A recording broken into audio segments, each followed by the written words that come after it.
My father was the son of Lithuanian immigrants. My mother came from Irish stock. They met at Glasgow University Medical School and they eloped, got married. My mother's father was a very famous Glaswegian grocer, John Curley, who in fact, this would have been the centenary year of the family business, and he was famous for loose butter and bacon and eggs and broken biscuits and all sorts. So that was my first introduction to the food industry. Because my father came from this mid-European background, he had slightly different taste to my mother, and I remember him bringing home things like cans of octopus and stuff when I was just a wee boy, and absolutely loving all this kind of food with him, and eating salami and all sorts of things. I've always been very, very, a very voracious eater. I wasn't one of these children who had to be coaxed.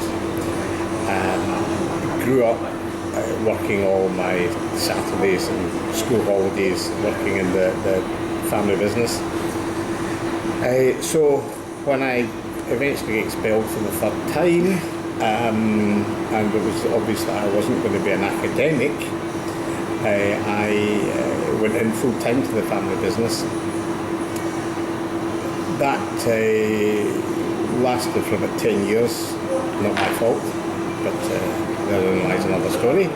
I opened a deli of my own on Byres Road many years ago, almost 30 years ago, called Guy's. Then got involved in a business down in Penrith in another deli. So we sold the one up here. Was down in Penrith for 3 years.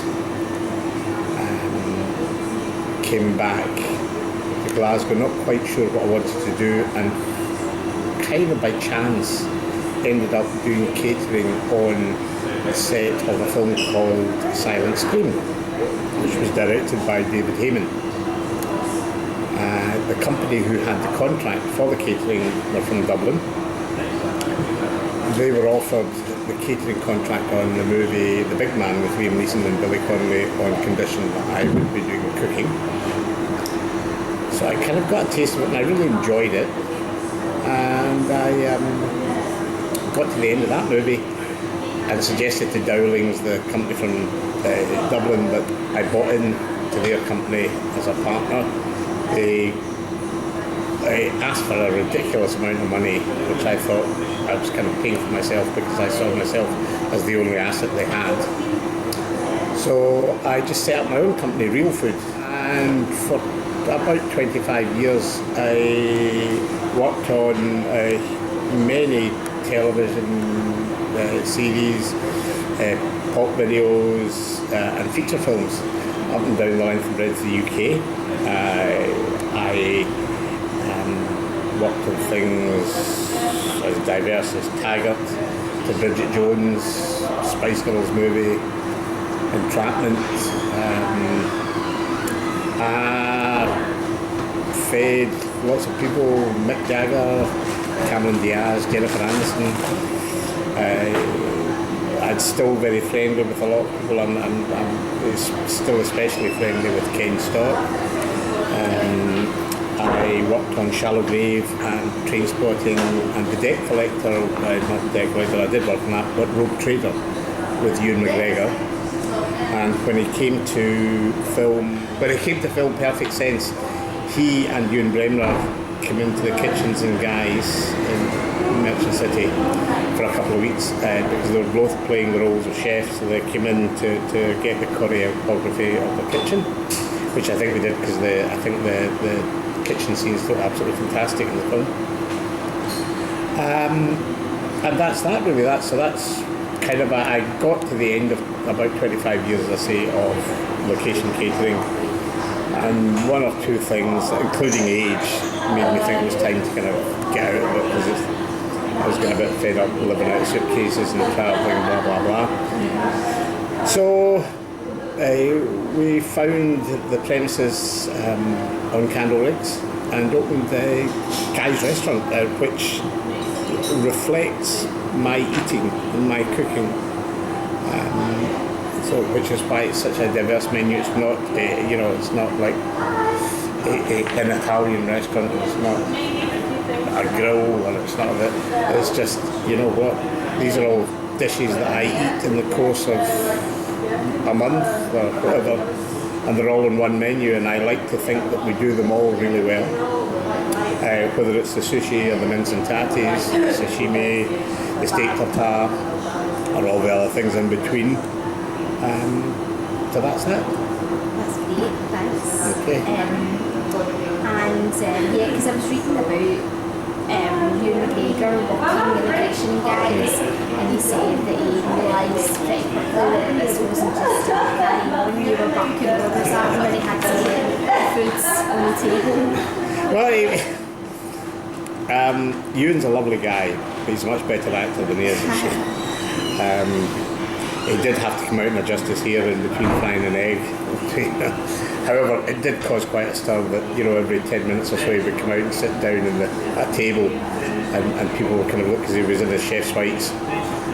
So that was, it was good. It was good for us. Funnily enough, when he was in, someone, not me, his dad, did leak to the Evening Times that he was in, working in the kitchen, and of course they ran an article in the Weekend Times, and I thought, oh God, I think the headline, "May the course be with you," which was really corny. However, it didn't do us any harm, either of us, but I do say again, it was not me. I did not leak that. I didn't even know about it. But a lovely guy. His mother comes in the restaurant. And so, you were telling me there about all the famous people you've worked with, Jennifer Aniston, Cameron Diaz, and everyone. Who's the nicest? Anyone who's really nice? Well, they were all very nice, and kind of rule of thumb generally was the bigger the star got, actually the less bother they were. I worked with Cameron Diaz on a movie called The Holiday, and in her rider that she had sent of things she wanted, the only thing she asked for was an ashtray in her Winnebago, whereas somebody else had that kind of thing, the thickness of the Bible with that stuff. But she was great. Jennifer Aniston was fantastic. Tended to find that it was sort of like people on the rise who didn't quite know how to handle the power that they now had, or people who were falling and who were a bit kind of embittered with life. But the really big stars were absolutely great. I mean, Mick Jagger was brilliant. I worked with him in a movie for about 8 weeks and just couldn't have met a nicer guy. So when you're working with all these huge Hollywood A-listers, and obviously they have to have perfect bodies and everything, and are they on all these crazy diets? Have you been given any specific dietary? Because I can't imagine Jennifer Aniston ordering chips. Well, no, she was in a very high protein diet. Worked with John Bon Jovi in a movie, and he had a chiropractor and dietitian with him, but he used to kind of try and shake him off and come running in the kitchen with this huge chest full of fun-sized bags of sweets, which would stuff his pockets full and swear us all to secrecy and then run back out again. I think it's old enough that I can, long enough ago that I can now divulge that secret. Lots of people, high protein diets were quite popular. vegetarian and vegan diets were also quite popular. But there was never anything really that there was never anything we couldn't cope with. And it would surprise you what some people ate as well. And some people who had absolutely perfect figures seemed to be able to eat absolutely anything they wanted, which was a bit annoying. Never mind. So you think it's a myth then that all kind of Hollywood stars are on diets all the time? Yeah, I mean, they're obviously health conscious and they're image conscious, so certainly be working out, they'll be probably not pigging out at nights like mortals do. But, you know, they do long days, they need fuel for their bodies. So, some people are just naturally like that. As I said, it's really, really annoying because I'm not, and I have to really struggle to maintain this Hollywood effect body. And so for example, if movies she did with Jennifer Aniston, you say she was on a very high protein diet, would you be told before then, or so and so's on a high protein diet, so they need food that's very high in protein and low in carbs? Or Well, you would, yeah, generally. You were told that beforehand, and you had to kind of be creative with what you. Generally speaking, you would be given pre-warning of people's dietary requests and needs. And certainly with Jennifer Aniston, I was told she was on the Atkins diet, so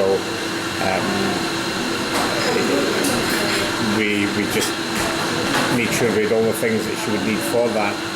I do remember once we worked on a movie called Constant Gardener, and Rachel Weisz was the leading lady. Now, we worked with her many, many years ago on a thing for STV, and I do remember she sat on a wall eating her lunch.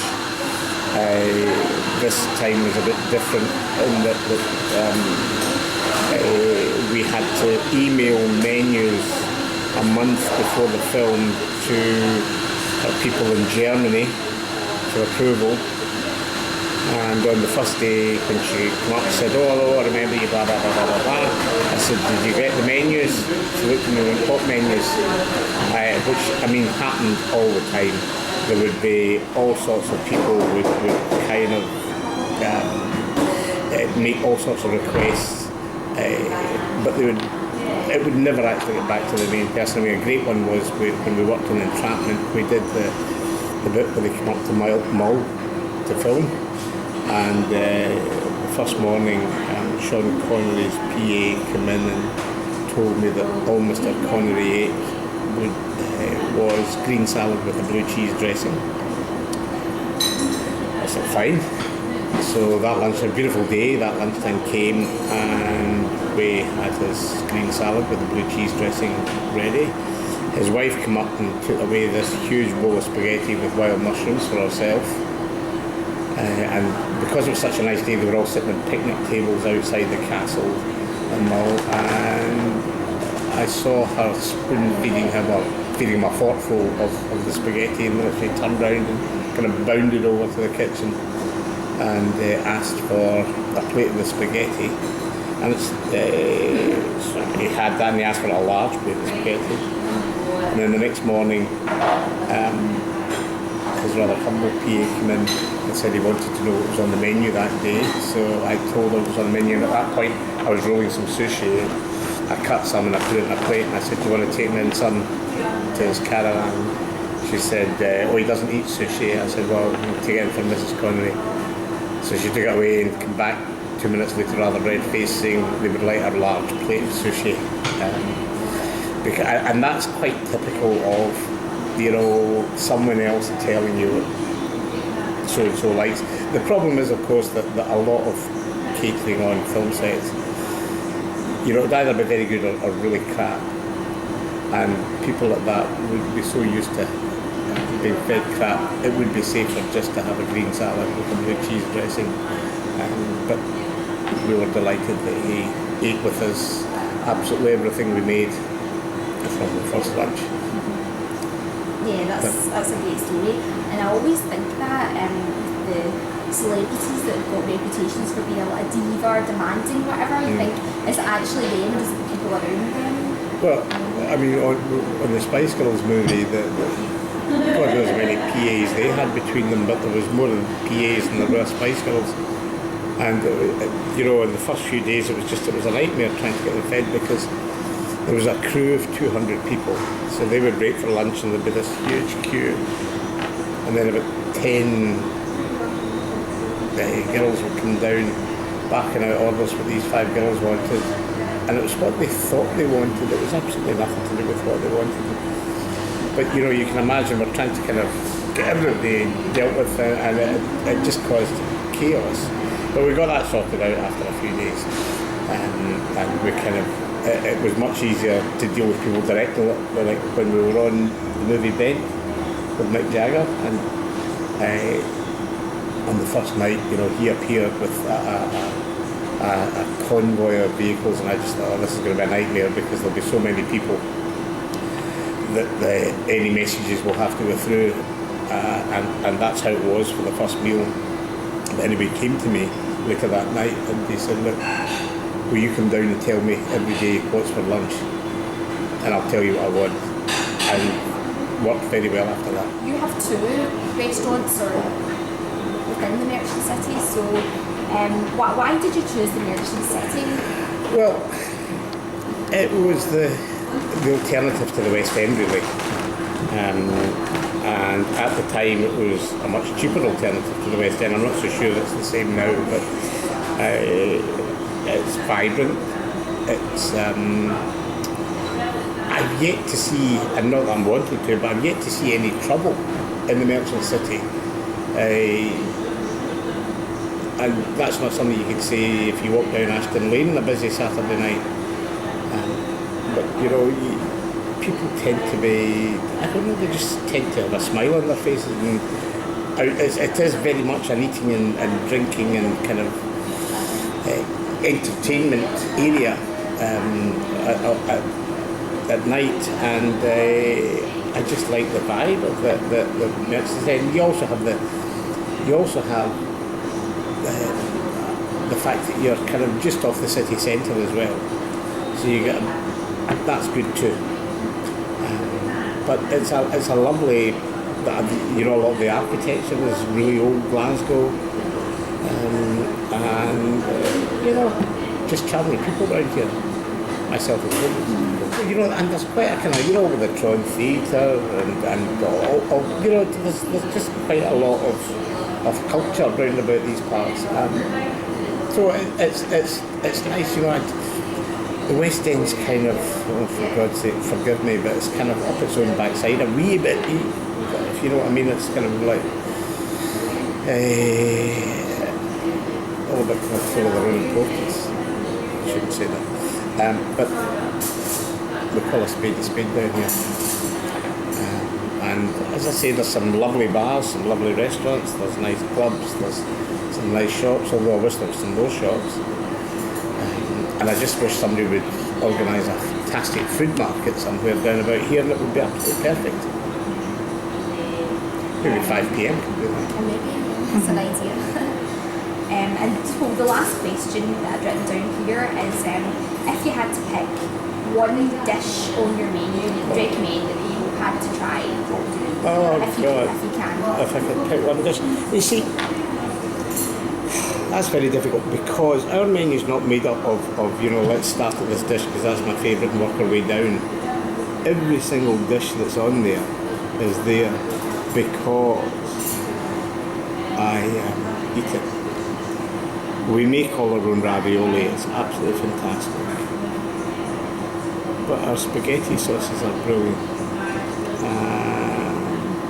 Our veal is fabulous. Our beef is stunning. Our venison, I drive up to Dundee every few weeks and pick up venison. A smoked salmon from Lewis is brilliant. The sushi and the sashimi are fabulous, really fresh. And just, I suppose if there was one thing that would, if I if I was on a desert island or if I was being executed tomorrow. Probably the spaghetti with the meat sauce, which we make that spaghetti with a meat sauce, not a tomato sauce, with some meat thrown in it, and it's made with veal and pork. How I remember it from my youth, from going on holiday in Italy, and also from some of the great Italian restaurants that I've eaten at in this city. Probably that would have to be there. But then as soon as I'd eaten that, I maybe think, why didn't I pick the veal T-bone? Or why didn't I pick the homemade ice cream we make? Or, I don't know. It's all very, very good. And great value for money. That's true. And actually, I just thought one thing I have to ask you now that you've told me all your background and everything you've done and how you've ended up in restaurants. What's next then? Oh God, winning the Euro lottery and telling everybody else to bugger off. Oh, no, I guess I'm kind of at an age where it would be nice if somebody else kind of took the reins a bit, which kind of helps because I've got a great team. So I don't have to, I used to be in that restaurant in Canal Rigs 7 days a week for at least 12 hours a day, and sometimes much longer. I don't have to be doing anything like that now. I still like to go in every single day. But it would be nice to think that I could pull out that a wee bit and do the occasion. I quite like to do parties with people. And I'm not talking about what can you do for $9.95 a head, but when people want to spend good money and want fabulous food, I quite like doing that. So, but in an ideal world, I would have a little beach hut in the south of France or Italy somewhere, and I would just do pastas, lobsters, and steaks, and ice cream for 6 months of the year, and for the other 6 months I would do absolutely nothing.